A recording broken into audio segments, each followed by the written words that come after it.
Hello student, welcome back to my channel Samrat academy. Student, जितने बच्चे class 10th में और 24 फरवरी को हिंदी का एग्जाम देने वाले उनके लिए वीडियो सबसे ज्यादा इंपॉर्टेंट है मेरे प्यारों। जो आज मैं आप लोगों को हिंदी का एक ऐसा वायरल पेपर बताने वाला हूं कि जो आपको 95% दिलाएगा, क्योंकि पूरा का पूरा डिट्टो यही पेपर आने वाला है। 801 डीबी मेरे प्यारों जो 100% इस बात का दावा करता हूं मेरे प्यारों जो आज मैं आप लोगों को 95% बिल्कुल पक्का कराने वाला हूं।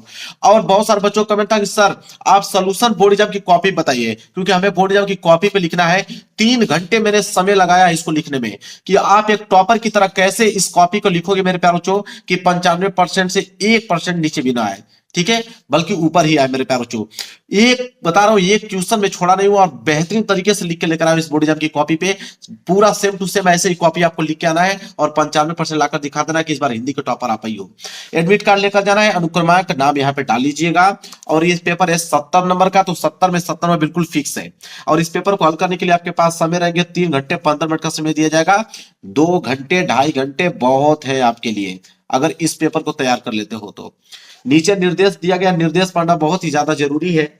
निर्देश में देखिए, पहला निर्देश है कि प्रारंभ के 15 मिनट परीक्षार्थियों को प्रश्न पत्र पढ़ने के लिए निर्धारित है। मतलब कि 15 मिनट आप क्वेश्चन पेपर को पढ़िए और 3 घंटे में इस पेपर को सॉल्व कीजिए। 15 मिनट आपको समय दिया जाएगा इस क्वेश्चन पेपर को पढ़ने के लिए। दूसरा है कि प्रश्न पत्र 2 खंडों में, खंड अ तथा खंड ब में विभाजित, मतलब यह पेपर 2 खंडों में बना हुआ है। एक तो खंड अ में और दूसरा खंड ब में, 2 खंडों में यह पेपर बना हुआ है। तीसरा है कि प्रश्न पत्र के खंड अ में बहुविकल्पीय प्रश्न है जिसमें सही विकल्प का चयन करके ओएमआर शीट पर नीले अथवा काले बॉल पॉइंट पेन से सही विकल्प वाले गोले को पूर्ण रूप से काला करें। कहने का मतलब खंड अ में बहुविकल्पीय प्रश्न है कितने, 20 बहुविकल्पीय प्रश्न है। उनका उत्तर आपको ओएमआर शीट पे देना होगा। आप नीले पेन का यूज कर सकते हैं या काले पेन का यूज कर सकते हैं रंगने के लिए, लेकिन पेन आपका बॉल पॉइंट पेन होना चाहिए, जेल वाली पेन नहीं होना चाहिए। क्लियर, बस इस बात को ध्यान में रख के चलिएगा। इसके बाद है खंड अ में बहुविकल्पीय प्रश्न है तो प्रत्येक प्रश्न के लिए 1 अंक निर्धारित है। कहने का मतलब खंड अ में बहुविकल्पीय प्रश्न है कितने, 20 बहुविकल्पीय प्रश्न है, ठीक है, और एक प्रश्न 1 नंबर के लिए है। ओवरऑल अगर हम बात करें तो 20 प्रश्न 20 नंबर के लिए पूछा जाएगा खंड अ में। इसके बाद है पांचवा कि प्रश्न पत्र के खंड अ के प्रश्न हेतु 1 घंटा तथा खंड ब के प्रश्नों को हल करने तो 2 घंटे का समय निर्धारित है। कहने का मतलब है कि खंड अ में जो 20 बहुविकल्पीय प्रश्न पूछेगा उसको हल करने के लिए 1 घंटे का समय दिया गया है।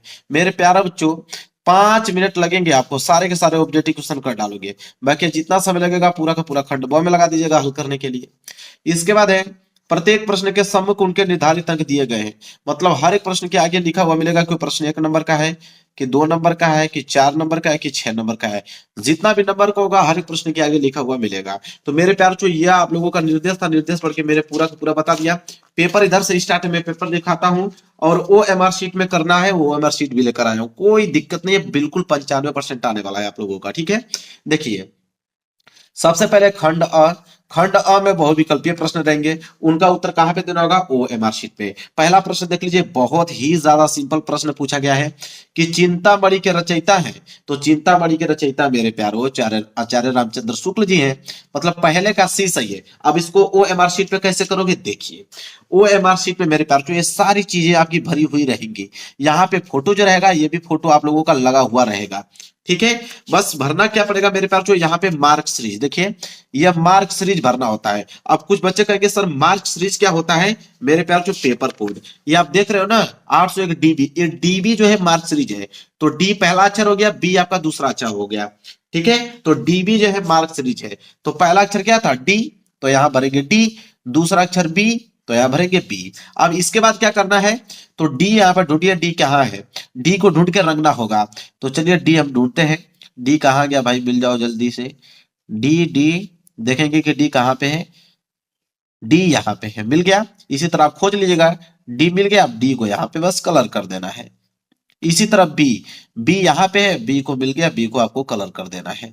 ये काम आपको करना है। इसके बाद और क्या करना है इसमें मैं बताता हूं, पूरा एक क्वेश्चन नहीं छूटेगा। यहाँ पे परीक्षार्थी का हस्ताक्षर, अपना सिग्नेचर आप कर लीजिएगा। यहाँ पे आपको अपना यहाँ पे सिग्नेचर करना है। और यहाँ पे केंद्र व्यवस्थापक हस्ताक्षर करेंगे, इसको छोड़ दीजिएगा। यहाँ पे केंद्र व्यवस्थापक की मोहर लगी रहेगी। यहाँ पे कक्ष निरीक्षक करेंगे, सॉरी, कक्ष निरीक्षक यहाँ पे सिग्नेचर करेंगे। जो आपके रूम में जो पेपर दिलवा रहे होंगे वही यहाँ पे सिग्नेचर रहेंगे। यहाँ पे केंद्र व्यवस्थापक की मोहर लगी हुई रहेगी। ये जो है चित्रकला, चित्रकला के पेपर में भरने के लिए होता है, इसको छोड़ दीजिएगा। नीचे देखिए क्या है, नीचे में भी आपका देखिए पहला अक्षर दूसरा अक्षर मार्क सीरीज, पहला अक्षर क्या था डी, दूसरा अक्षर क्या था बी। यहां पे भी अपना सिग्नेचर कर लीजिएगा मेरे प्यारे बच्चों, और यहाँ पे कक्ष निरीक्षक करेंगे अपना सिग्नेचर, यहाँ पे केंद्र व्यवस्थापक की मोहर लगी रहेगी। ठीक है, अब देखिए अब भरना था। अब देखिए क्या है, चिंतामणि के रचयिता, चिंतामणि के रचयिता कौन है, आचार्य रामचंद्र शुक्ल। पहले का सी सही है, अब ये पहले का सी आपको क्या कर देना है, यहाँ पे रख देना। पहले का सी आपने रख दिया, और पहले का सी यहाँ पे लिखना भी पड़ेगा कि पहले का सी है, तो यहाँ पे पहले का सी आपको ऐसे लिखना पड़ेगा। क्लियर है। चलिए दूसरा प्रश्न देख लीजिए क्या है, पंच परमेश्वर कहानी के लेखक है, एक नंबर के लिए प्रश्न है। तो पंच परमेश्वर कहानी के लेखक कौन है, मुंशी प्रेमचंद्र जी। बी वाला जो है बिल्कुल राइट आंसर हो जाएगा। तो क्वेश्चन नंबर दूसरे का बी सही है, तो आप क्या करोगे, क्वेश्चन नंबर दूसरे का बी सही है, क्वेश्चन नंबर दूसरे का बी यहाँ पे कलर कर दोगे। और क्वेश्चन नंबर दूसरे का बी है, तो क्वेश्चन दूसरे का बी है, तो यहाँ पे आपको बी भरना पड़ेगा, लिखना पड़ेगा बी। एक और एग्जाम्पल के तौर पे बता देता हूं, देखिए तीसरा, जयशंकर प्रसाद का नाटक नहीं है, चार ऑप्शन दिया गया है। जयशंकर प्रसाद का नाटक की चार ऑप्शन में से कौन नहीं है, वो है आपके लहरों के राजहंस। सी वाला ऑप्शन जो है बिल्कुल राइट आंसर है। तो तीसरे का सी सही है, तो तीसरे का सी को आपको यहाँ पे कलर कर देना है। क्लियर है। और तीसरे का सी है, तो तीसरे का सी यहाँ पे लिखना पड़ेगा, तीसरे का सी। इसी तरह आगे कर लीजिएगा मेरे प्यार बच्चों, बताऊंगा तो ज्यादा समय लगेगा, मैंने सब कुछ बता दिया, एक भी पॉइंट छोड़ा नहीं हूं। ठीक है, इसको साइड करता हूं, अब बस आंसर बताता हूं, आप लोग रख लीजिएगा। ठीक है, चलिए क्वेश्चन 4 है कि शेखर एक जीवनी उपन्यास के लेखक हैं। तो शेखर एक जीवनी उपन्यास के लेखक कौन है, अज्ञेय जी हैं। तो डी वाला, तीस चौथे का डी जो है बिल्कुल राइट आंसर हो जाएगा, क्वेश्चन 4 का डी। पांचवा है अपनी खबर आत्मकथा है, एक नंबर के लिए प्रश्न है। तो अपनी खबर आत्मकथा किनकी है, वह है पांडे बेचन शर्मा उग्र की। तो पांचवे का ए जो है बिल्कुल राइट आंसर हो जाएगा। आगे बढ़ते हैं क्वेश्चन नंबर 6, भूषण किस युग के कवि हैं। तो भूषण जो है मेरे प्यारे बच्चों किस युग के कवि है, रीतिकाल, रीतिकाल युग के कवि हैं। तो क्वेश्चन 6 का बी जो है बिल्कुल राइट आंसर हो जाएगा।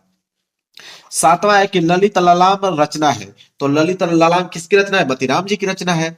ए वाला ऑप्शन जो है बिल्कुल राइट आंसर हो जाएगा, सातवें का ए। क्लियर है। चलिए आगे बढ़ेंगे। आठवां, आठवां है यशोधरा रचना है। यशोधरा रचना किनकी है मेरे प्यार, जो मैथिली शरण गुप्त जी की रचना है। डी वाला ऑप्शन जो है बिल्कुल राइट आंसर हो जाएगा। आगे देखिए क्वेश्चन नंबर 9 क्या है कि आंगन के पार द्वार रचना है, एक नंबर के लिए प्रश्न मेरे प्यारे बच्चों। तो आंगन के पार द्वार रचना इन चारों ऑप्शन में से किनकी है, तो अज्ञेय जी की है। बी वाला ऑप्शन जो है बिल्कुल राइट आंसर हो जाएगा। आगे देखिए प्रश्न नंबर 10वां, दीप शिखा काव्य संग्रह रचना है, एक नंबर के लिए प्रश्न है। तो दीप शिखा काव्य संग्रह रचना इन चारों ऑप्शन में से किनकी है, महादेव वर्मा जी की। ठीक है, किनकी, महादेवी वर्मा की रचना है मेरे प्यारे बच्चों दीप शिखा, भूलिएगा मत। 10वें का ये जो बिल्कुल राइट आंसर हो जाएगा। 11वां है करुण रस का स्थायी भाव है, एक नंबर के लिए। तो करुण रस का स्थायी भाव क्या होता है मेरे प्यारे बच्चों, शोक। और हास्य रस का स्थायी भाव हास्य होता है। इसके बाद चलिए आगे देखिए क्वेश्चन 12, चरण कमल बंधो हरिराई उपयुक्त पंक्ति में अलंकार है। मतलब चरण कमल बंधो हरिराई में कौन सा अलंकार का प्रयोग किया गया है, रूपक अलंकार। ये जो है रूपक अलंकार का उदाहरण है, सी वाला, 12 का सी जो है बिल्कुल राइट आंसर हो जाएगा। 13वां है कि यह एक सममात्रिक छंद है, इसमें 4 चरण होते हैं और प्रत्येक चरण में 24 मात्राएं होती हैं, 11 और 13 मात्राओं पर यति होती है। यह लक्षण किस छंद का है बताइए। तो यह जो लक्षण है रोला का है, रोला का है मेरे प्यारे बच्चों। 13वें का ये जो है बिल्कुल राइट आंसर हो जाएगा। क्वेश्चन 14 देखिए, कह रहा कि पर्यावरण शब्द में प्रयुक्त उपसर्ग है, अगर इसको तोड़ोगे तो परिधन आवरण के रूप में टूटेगा, और उपसर्ग जो आगे जुड़ता है मतलब परि, मतलब सी वाला ऑप्शन जो है बिल्कुल राइट आंसर। 14 का सी जो है बिल्कुल करेक्ट आंसर हो जाएगा। चलिए मेरे प्यार बच्चों आगे बढ़ते हैं, क्वेश्चन नंबर 14 कंप्लीट हो गया। क्वेश्चन नंबर 15 की तरफ बिल्कुल मेरे प्यार बच्चों 95% लेने के लिए बिल्कुल तैयार रहिए आप मेरे प्यार बच्चों, एक नंबर एग्जामिनर काट नहीं सकता, पूरा डिटेल में बता रहा हूं। ठीक है, क्वेश्चन 15 है कि महानता शब्द में किस प्रत्यय का प्रयोग हुआ। अब प्रत्यय, प्रत्यय जो मेरे प्यार जो लास्ट में जुड़ता है, तो अगर इसको तोड़ूंगा तो महान धनता के रूप में टूटेगा। ता जो है वो लास्ट में है, वही आपका प्रत्यय कहलाएगा। क्लियर है। सुरामा, सुख दुख में समास है। तो सुख दुख में देखिए योजक चिन्ह आ गया, समझ लीजिए मेरे प्यार जो द्वंद्व समास का आ गया। डी वाला ऑप्शन जो है बिल्कुल राइट आंसर हो जाएगा। योजक चिन्ह आ गया, योजक चिन्ह का मतलब होता है और, समझ जाइए कि बस कीजिए भैया वो कौन सा है, द्वंद्व समास। आगे बढ़िए 17वां कि निम्नलिखित में अग्नि का पर्यायवाची नहीं है। अग्नि का पर्यायवाची शब्द इन चारों ऑप्शन में से कौन नहीं है, अनिल। बाकी अनल, पावक, ज्वाला, ये सारी चीजें जो है वो अग्नि का पर्यायवाची शब्द है। आगे 18वां कि अध्यापक द्वारा कक्षा का जायजा लिया गया, वाक्य में प्रयुक्त तो वाच्य है। बताना है कि इसमें जो है वाच्य क्या है। इसमें जो वाच्य है मेरे प्यारे, जो कर्म वाच्य है कि अध्यापक द्वारा कक्षा का जायजा लिया गया, मतलब कर्म क्या है आपका अध्यापक, क्योंकि अध्यापक का ये कर्तव्य बनता है कि वो कक्षा का जायजा लिए। ठीक है, क्लियर है। आगे देखिए 19वां क्या है, देखिए यह मेरा पसंदीदा क्या है रेस्तरा है। ठीक है, अब मेरे पास जो यह के नीचे अंडरलाइन किया गया, पूछा कि यह है क्या, तो यह जो मेरे प्यारे बच्चों है आप लोगों का सर्वनाम, निश्चयवाचक, पुल्लिंग और एक वचन है। ठीक है, 19वें का बी जो बिल्कुल राइट आंसर हो जाएगा। इसके बाद 20वां है कि तद जो है स्त्रीलिंग शब्द है, इसका सप्तमी विभक्ति और बहुवचन का पूछ रहा है कि अगर तद का अगर हम सप्तमी विभक्ति और बहुवचन का रूप देखेंगे तो क्या होगा, तो ये हो जाएगा तासु। मतलब 20वें का बी जो है बिल्कुल राइट आंसर हो जाएगा। तो समझ में आ गया ना इसको ओएमआर शीट पे कैसे करना है। जैसे मान लीजिए कि 20वें का बी है, तो मैंने अभी जस्ट बताया था कि 20वें का बी है तो 20वें के बी आप रख दीजिए, बात खत्म कीजिए। और 20वें का ये कॉलम में बी है तो यहाँ बी लिख दीजिए, बस यही काम करना है। बाकी अपना जो भी बताए उसमें फिलअप कर लीजिएगा। चलिए आगे बढ़ते हैं, अब स्टार्ट होगा यहाँ से खंड ब। ठीक है, देखिए खंड ब यहाँ से स्टार्ट है, और खंड ब में वर्णात्मक प्रश्न रहेंगे कितने नंबर के लिए, 50 नंबर के लिए वर्णात्मक प्रश्न रहेंगे। और प्रश्न 21 से स्टार्ट यहाँ से है, निम्नलिखित गद्यांशों में से किसी एक का गद्यांश पर आधारित सभी प्रश्नों के उत्तर दीजिए। अब एक गद्यांश आ गया है, और गद्यांश कितने नंबर के लिए है, 6 नंबर के लिए पूछा गया है, क्योंकि 3 प्रश्न रहेंगे, 2-2 नंबर के हिसाब से 6 नंबर देगा। इसमें भी आपके 2 ऑप्शन है, एक क कीजिए, और क नहीं करना चाहते हो कोई दिक्कत नहीं, अथवा करके आपका ख दिया है, या तो क कीजिए या तो ख कीजिए, दोनों में से कोई एक ही करना है। देखिए क्या किया क्या गया है, कैसे करोगे। पहले स्टार्टिंग सबसे पहले आप लिखोगे खंड ब, क्या करोगे मेरे प्यार, जो खंड ब, खंड ब के नीचे वर्णात्मक प्रश्न, उसके नीचे प्रश्न उत्तर संख्या 21। अब 21 में क और ख दो है, कौन सा करना चाहते हो, यहाँ पे क किया गया है। क कर रहे हो फिर भी संकेत लिखना पड़ेगा, क कर रहे हो फिर आप यहां से पाई कीजिए, फिर संकेत। संकेत मैंने बताया आप लोगों को संकेत कैसा लिखा जाता है। संकेत का मतलब ये होता है कि शुरू का 2 वर्ड लिख लो, जैसे अश्वारोही पास आया, तो अश्वारोही पास आया शुरू का लाइन लिख लो, डॉट डॉट डॉट डॉट करते जाओ, लास्ट की लाइन गृह में जाती हूँ यह लिख दो। तो एग्जामिनर जो है वो समझ जाता है कि बस कीजिए यही वाला आपने गद्यांश किया है, तो वही काम किया हूं कि अश्वर वही पास डॉट डॉट डॉट जाती हूँ, तो इससे समझ में आ जाएगा एग्जामिनर को।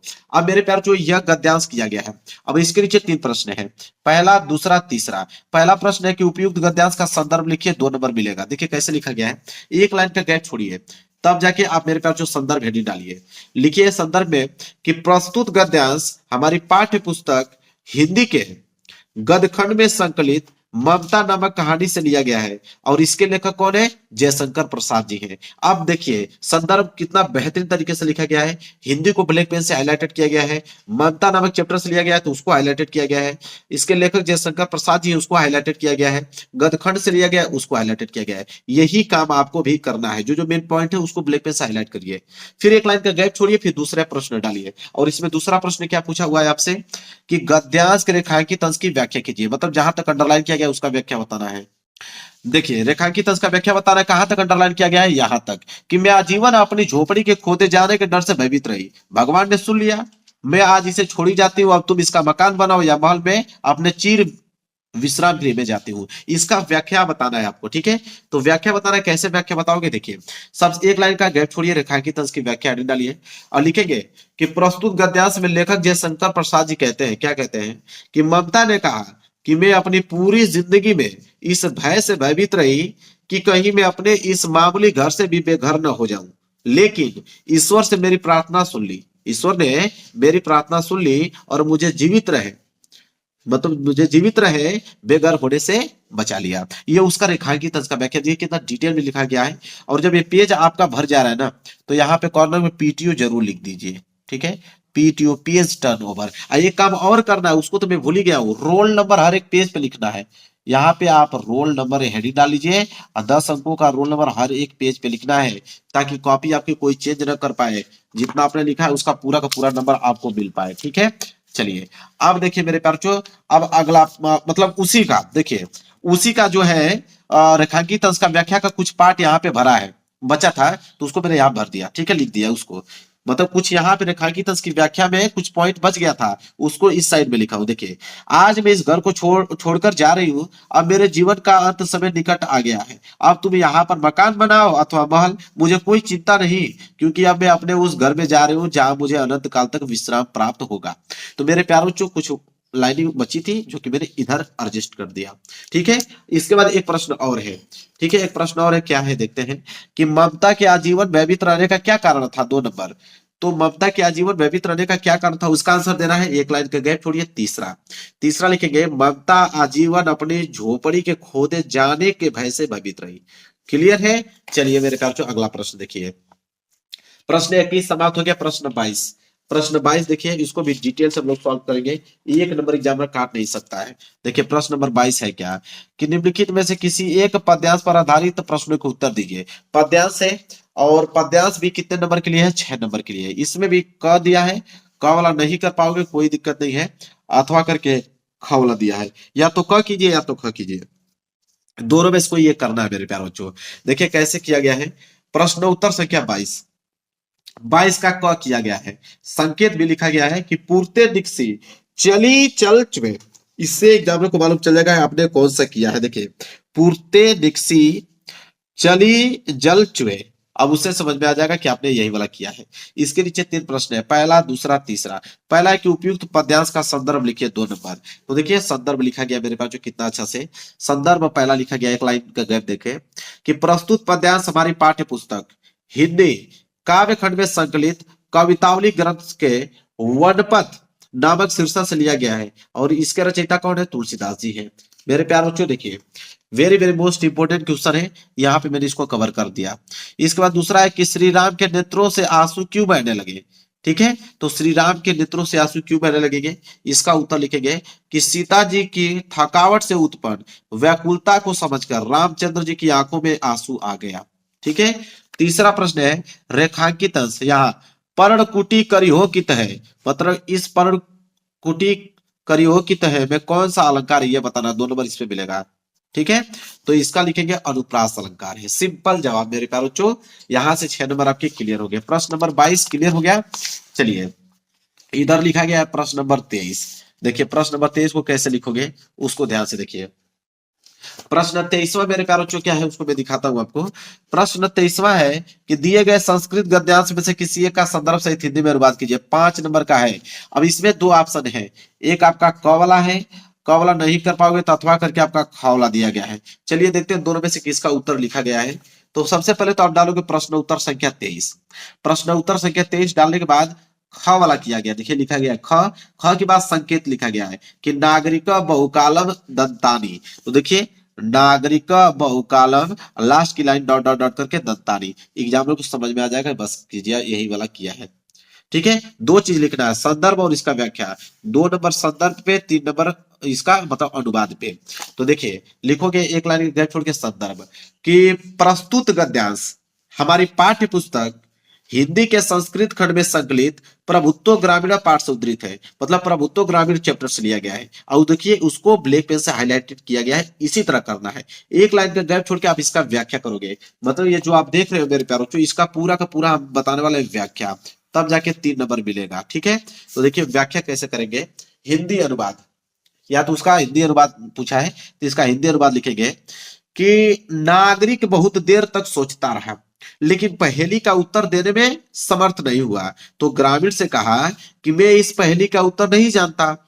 यह सुनकर ग्रामीण ने कहा यदि तुम उत्तर नहीं जानते हो तो मुझे 10 रुपया दे दो। अतः मलिन मुख वाले नागरिक ने शर्त के अनुसार 10 रुपये दे दिए। उसका हिंदी अनुवाद यही होगा मेरे प्यारे बच्चों। क्लियर है।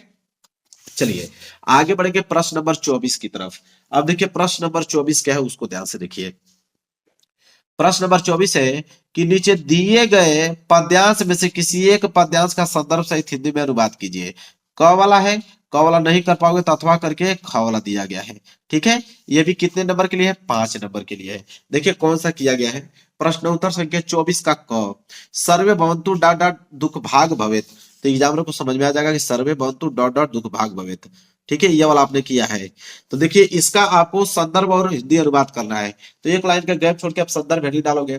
संदर्भ हेडिंग डालने लिखोगे कि प्रस्तुत श्लोक हमारी पाठ्य पुस्तक हिंदी के संस्कृत खंड के भारतीय सांस्कृतिक नामक पाठ से उद्धृत है। अब देखिए भारतीय सांस्कृतिक चैप्टर से लिया गया तो इसको हाईलाइटेड किया गया है, संस्कृत खंड से लिया गया तो इसको हाईलाइटेड किया गया है, हिंदी इसको हाईलाइटेड किया गया है। एक लाइन का गैप छोड़ के हिंदी अनुवाद। अब इसका हिंदी अनुवाद क्या होगा कि संसार में सब सुखी हो, सर्वे भवन्ति सुखिनः, मतलब संसार में सब सुखी हो, सभी निरोग हो, सभी कल्याण देखे, कोई दुख का भागी न हो। यह प्रश्न 24 में यहाँ पे क्या हो गया मेरे प्यारों, बिल्कुल कंप्लीट हो गया। आगे आइए देखते हैं प्रश्न नंबर 26। अब बहुत सारे बच्चों को कमेंट आएगा कि सर 25 आपने क्यों छोड़ दिया, 24 के बाद डायरेक्ट आप 26 पे क्यों आए। तो 25 मैंने इसलिए छोड़ा क्योंकि 25वां प्रश्न है कि अपने पठित खंड काव्य के आधार पर निम्नलिखित प्रश्नों में से किसी एक का उत्तर दीजिए। यह खंड काव्य तो जिला वाइज आता है और हमारे चैनल पे तो सारे जिले के लोग पढ़ते हैं, तो मैं किनका किनका बताऊंगा, इसलिए मैं इसको छोड़ दिया हूँ। 3 नंबर का खंड काव्य आता है। आप पहले देख ले कि आपके डिस्ट्रिक्ट में कौन सा खंड काव्य पूछा जाता है, वही याद करके जाए, वही एग्जाम में करके आए। खंड काव्य तो बहुत सारे हैं कि मुक्ति दूत है, ज्योति जवाहर है, इसके बाद अग्रपूजा है, मेवाड़ मुकुट है, इसके बाद जय सुभाष है, मातृभूमि है, इसके बाद कर्ण है, ठीक है। कर्ण के बाद इधर भी दिया गया है, करमवीर है, तुमुल है, मतलब इतने सारे हैं, सभी अलग अलग डिस्ट्रिक्ट में पूछे जाते हैं। तो पहले आप देख लीजिए कि आपके डिस्ट्रिक्ट में कौन सा पूछा जाता है, वही करना है। कोई दूसरा कर दोगे 1 नंबर नहीं मिलेगा, ये भी बता देता हूं। अब आइए प्रश्न 26। तो 26 का क वाला प्रश्न है कि दिए गए लेखकों में से किसी एक लेखक का जीवन परिचय देते हुए उनके एक प्रमुख रचना का उल्लेख कीजिए। अब ये लेखक का जीवन परिचय आ गया। 5 नंबर का जीवन परिचय आता है, 3 नंबर जीवन परिचय पे, 2 नंबर रचना पे। आपके पास ऑप्शन 3 है, 3 में से किन्हीं एक ही लोगों का जीवन परिचय लिखना है। देखिए कौन सा लिखा गया है। पहले आप डालोगे प्रश्न उत्तर संख्या 26, 26 का क, और उस क में भी पहला वाला का किया गया है रामचंद्र शुक्ल जी का। आप सबसे पहले संक्षिप्त परिचय लिखिए। जीवन परिचय जब भी लिख रहे हैं संक्षिप्त परिचय लिखना बहुत कंपलसरी है, ज्यादा इशू को देखकर नंबर देता है। तो नाम में लिखेगा आचार्य रामचंद्र शुक्ल, जन्म 1884 ईस्वी, जन्म स्थान अगोना बस्ती उत्तर प्रदेश में, पिता का नाम चंद्रबली शुक्ल, मृत्यु 2 फरवरी 1941, रचना है चिंतामणि रस मीमांसा। इसके बाद जीवन परिचय यहाँ पे डालोगे और लिखना प्रारंभ करोगे कि आचार्य रामचंद्र शुक्ल का जन्म सन 1884 ईस्वी में बस्ती जिले के अगोरा नामक ग्राम में हुआ था। मेन पॉइंट को यहाँ पे ब्लैक पेन से हाईलाइटेड कर देना है। इसके बाद लिखोगे इनके पिता चंद्रबली शुक्ल मिर्जापुर में कानूनज्ञ थे। इनकी माता अत्यंत विदुषी और धार्मिक थी। उन्होंने मिशन स्कूल से 10वीं की परीक्षा उत्तीर्ण की और गणित में कमजोर होने के कारण ये आगे नहीं पढ़ सके। इन्होंने इंटरमीडिएट की शिक्षा इलाहाबाद से ली थी, किंतु परीक्षा से पूर्व ही विद्यालय छूट गया। इसके पश्चात इन्होंने मिर्जापुर के न्यायालय में नौकरी आरंभ कर दी और यह नौकरी जो है इनके स्वभाव के अनुकूल नहीं थी। यहाँ तक हो गया। अब देखिए कुछ लाइन बचा है, पेज भर गया, कोई दिक्कत नहीं है, आप इधर लिख सकते हैं। देखिए यहाँ तक आपने नोट कर लिया। इसके बाद लिखेंगे यहाँ पे कि अतः यह मिर्जापुर के मिशन स्कूल में चित्रकला के अध्यापक हो गए। अध्यापक का कार्य करते हुए इन्होंने अनेक कहानियां, कविता, निबंध, नाटक आदि की रचना की। कुछ समय पश्चात इनकी नियुक्ति जो है काशी हिंदू विश्वविद्यालय में हिंदी के विभाग के प्राध्यापक के रूप में हो गई और इनकी मृत्यु जो हुआ 2 फरवरी 1941 ईस्वी को स्वर्गवास हो गए। क्लियर है। रचनाएं चिंतामणि रस मीमांसा। क्लियर है। ऐसे लिखोगे 1 नंबर एग्जाम में काट नहीं सकता है। चलिए अगला प्रश्न देखते हैं, प्रश्न उत्तर 27। ठीक है। अब प्रश्न 27 देखेंगे। प्रश्न 27 है कि अपने पाठ्य पुस्तक में से कंठस्थ को एक श्लोक लिखिए जो इस प्रश्न पत्र में न आया हो। कोई एक श्लोक लिखना है, 2 नंबर मिलेगा। जो इस पेपर में न आया हो, कैसे लिखा गया है, प्रश्न उत्तर संख्या 27 डालिए, एक श्लोक सिंपल से लिख दीजिए। ठीक है। यहाँ पे देखिए श्लोक लिख दिया गया है, 2 नंबर आपको मिल जाएगा। आगे बात करते हैं प्रश्न नंबर 28 कि निम्नलिखित में से किन्हीं 2 प्रश्नों के उत्तर संस्कृत में दीजिए। 2 नंबर मिलेगा। आपके पास ऑप्शन तो 4 है, 4 में से किन्हीं 2 ही प्रश्नों का उत्तर संस्कृत में देना है, लेकिन मैंने 3 बताया है। पहला वाला, इसके बाद दूसरा वाला और तीसरा, तीनों का मैंने बताया है इसलिए ताकि आप याद कर पाए। लेकिन एग्जाम में ऐसी गलती नहीं करना है। एग्जाम में तो आपको 2 ही करना है क्योंकि 1-1 नंबर मिलेगा, लेकिन मैं तीनों को बताया लगातार। जो 3 है तीनों का आंसर मैंने बता दिया। देखिए पहला, दूसरा, तीसरा। वीर वीरेन पूजते पदेन बिना पत्र दुर्याति चंद्रशेखर प्रसिद्ध क्रांतिकारी देशभक्त च आसित। तीनों का मैंने बता दिया, नोट कर लीजिए। 2 ही करना होगा, इतना बात आप याद रखें। ठीक है। आगे देखिए अगला आ गया प्रश्न संख्या 29। देखिए प्रश्न संख्या 29 क्या निबंध होना चाहिए, बिल्कुल वही है कि निम्नलिखित में से किसी एक विषय पर निबंध लिखिए, 7 नंबर दिया जाएगा। निबंध आ गया देश प्रेम, आतंकवाद, प्रदूषण, आजादी का अमृत महोत्सव, इतने सारे हैं। इनमें से किसी एक विषय पर निबंध लिखना है, 7 नंबर मिलेगा। तो मैंने क्या लिखा है कि प्रश्न उत्तर संख्या 29 का पहला मैंने किया देश प्रेम पे निबंध। सबसे पहले रूपरेखा हेडिंग डालते हैं। रूपरेखा में जितना भी आपने हेडिंग इस निबंध में लिखेंगे, पूरा रूपरेखा में एक ही साथ हेडिंग को इंक्लूड कर दिया जाता है। जैसे यहाँ पे 5 हेडिंग है। प्रस्तावना, स्वदेश का अर्थ, फिर आपका स्वदेश प्रेम का वास्तविक स्वरूप क्या है, स्वदेश प्रेम के उदाहरण, इसके बाद उपसंहार। 5 हेडिंग है, एग्जामिनर समझ में आ जाएगा एग्जामिनर को 5 हेडिंग लिखा होगा। फिर एक एक हेडिंग देखिए, एक लाइन का गैप छोड़िए, फिर प्रस्तावना हेडिंग डालेंगे, उसके बारे में लिखेंगे कि माता और जन्मभूमि की गरिमा स्वर्ग से बढ़कर है। जिस धरती की गोद में हमारे शरीर का पालन पोषण हुआ है, उसके प्रति लगाव होना स्वाभाविक है। अपने देश के लिए हमें कुछ न कुछ त्याग अवश्य करना चाहिए। सच्चा सुख तो उसी मनुष्य को मिलता है जिसके हृदय में देश का प्रेम सागर लहराया करता है। अब इतना पॉइंट आपने प्रस्तावना के रूप में लिख दिया। प्रस्तावना हो गया। अब दूसरे दिन क्या है, स्वदेश का अर्थ। इधर पेज भर गया, कोई दिक्कत नहीं है, पेज को यहाँ पलट सकते हैं। इसके बाद अगला पॉइंट आप इधर लिखिए, स्वदेश प्रेम का अर्थ लिखेंगे। स्वदेश प्रेम से तात्पर्य देश के लिए मर मिटना ही नहीं, बल्कि अपनी सेवा द्वारा देश की आर्थिक, सामाजिक, सांस्कृतिक आदि विभिन्न पक्षों का विकास करना भी है। इसे प्रत्येक कार्य जिससे स्वदेश का हित होता है स्वदेश प्रेम का प्रतीक है। जो व्यक्ति जिस पद पर है, यदि वह वहां पर उस देश के हित का काम करे तो देश का उन्नति भी होगा। ये हो गया स्वदेश प्रेम का अर्थ में, इतना आप नोट कर लीजिए, स्क्रीनशॉट ले सकते हैं इसका। अगला पॉइंट है, एक लाइन का गैप छोड़ेंगे, अगली हेडिंग, स्वदेश प्रेम का वास्तविक स्वरूप। कि स्वदेश प्रेम हमें अपने देश को आगे बढ़ाने तथा दूसरे देशों से अपनी रक्षा करने के लिए दल का काम करता है। वह हमें त्याग एवं बलिदान का पाठ पढ़ाता है। देश की सुरक्षा के साथ वहां की सामाजिक एवं सांस्कृतिक सुरक्षा की ओर ध्यान दिलाता है। क्लियर है, नोट कर लीजिए। फिर इसके बाद उपसंहार, लास्ट हेडिंग यहां लिख दीजिए कि आज हमारे देश में स्वतंत्रता है। सदियों गुलामी के बाद हमें आजादी मिली है। हमें इस आजादी को अपने आने वाली पीढ़ियों के लिए सुख और समृद्धि को स्रोत बनाना चाहिए। यह तभी संभव है जब प्रत्येक नागरिक में स्वदेश प्रेम की भावना जागे, जिससे हम आजाद सदियों तक रह सके। बस यहाँ तक उपसंहार में क्लियर हो गया। इसी तरह आपको निबंध लिखना है, क्योंकि 7 नंबर है तो भाई थोड़ा सा बड़ा लिखना पड़ेगा एग्जाम में, तभी 7 नंबर आपको देगा। फ्री में तो 7 नंबर देगा नहीं। तो जितना मैं बताया उतना आप नोट कर लेंगे। कम कम शब्दों, अच्छे अच्छे शब्दों का प्रयोग मैंने किया है, सिंपल साधारण शब्दों का, आपको याद हो जाएगा। अगला लास्ट प्रश्न है कि रेलवे के महाप्रबंधक को एक शिकायती पत्र लिखिए जिसमें टिकट निरीक्षक द्वारा किए गए अभद्र व्यवहार का उल्लेख हो। अगर ये नहीं करना चाहते हो तो अथवा करके दिया है कि राज्य परिवहन निगम मुख्य प्रबंधक को बस चालक के अप्रशंसनीय व्यवहार का उल्लेख करते हुए शिकायती पत्र लिखे। 4 नंबर मिलेगा। तो दोनों में से देखिए कोई एक लिखा हूं मैं, प्रश्न उत्तर संख्या 30, और लिखा विषय में कि बस चालक के अप्रशंसनीय व्यवहार के संबंध में। चलिए कैसे लिखोगे, प्रिय मुख्य प्रबंधक, दिनांक सेवा में कामा लगाइएगा, मुख्य प्रबंधक राज्य परिवहन निगम। इसका विषय में लिखोगे बस चालक के अप्रशंसनीय व्यवहार के संबंध में। महोदय जी, फिर लिखना मैं, यहाँ पे मैं आपका नाम, यहाँ पे आपका नाम होना चाहिए। फिर डैश आपका पता, क्योंकि सबका पता अलग अलग होता है इसलिए मैं यहाँ पे बॉक्स बना दे, सब लोग अपना पता डालेंगे। का निवासी हूं। मैं आपको सूचित करना चाहता हूं कि हाल ही में मैंने तारीख, यहाँ डेट कोई मेंशन कर दीजिएगा, को बस संख्या, कोई भी बस संख्या आप लिख सकते हो, मैं यात्रा की थी। इस यात्रा के दौरान बस चालक ने यात्रियों के साथ अत्यंत असभ्य व्यवहार किया। उन्होंने यात्रियों को उचित तरीके से नहीं समझाया और समय पर बस नहीं चलाई। मैं आपसे निवेदन करता हूं कि इस मामले की जांच की जाए और उचित कार्रवाई की जाए। यहाँ पे आपका नाम और आपका संपर्क नंबर, ये नहीं कि मोबाइल नंबर दे दें, नहीं, मोबाइल नंबर भी लिखना है। अगर मान लीजिए कोई भी है, अगर 7395 है, बस इतना लिख के इसके बाद x इस तरह बना देना है। ये नहीं कि कोई मोबाइल नंबर ही अपना पूरा लिख दो। और नाम में नाम मेंशन नहीं किया जाता है। आप क ख ग घ लिख सकते हो, अ ब स लिख सकते हो, ठीक है। अब ये पूरा का पूरा सोल्यूशन इस पेपर का मेरे प्यारे बच्चों मैंने यहाँ पे बता दिया, पूरा का पूरा सोल्यूशन बताया हूं, और सेम इसी पैटर्न पे आपको लिख के आना है मेरे प्यारे बच्चों, सेम इसी प्रकार लिख के आना है। एक नंबर आप लोगों का एग्जामिनर नहीं काट सकता है। तो मेरे प्यारे बच्चों वीडियो को लाइक कर देना। अगर इस पेपर को तैयार कर लेते हो तो 95% मार्क्स बिल्कुल आप लोगों का पक्का है मेरे प्यारे बच्चों। कोड फिर से मैं दिखा देता हूँ, 801 डीबी कोड है मेरे प्यारे बच्चों। वीडियो को लाइक जरूर कर देना, चैनल पर चैनल को जरूर सब्सक्राइब कर लेना। मिलेंगे एक प्यार से नेक्स्ट वीडियो में, तब तक के लिए धन्यवाद।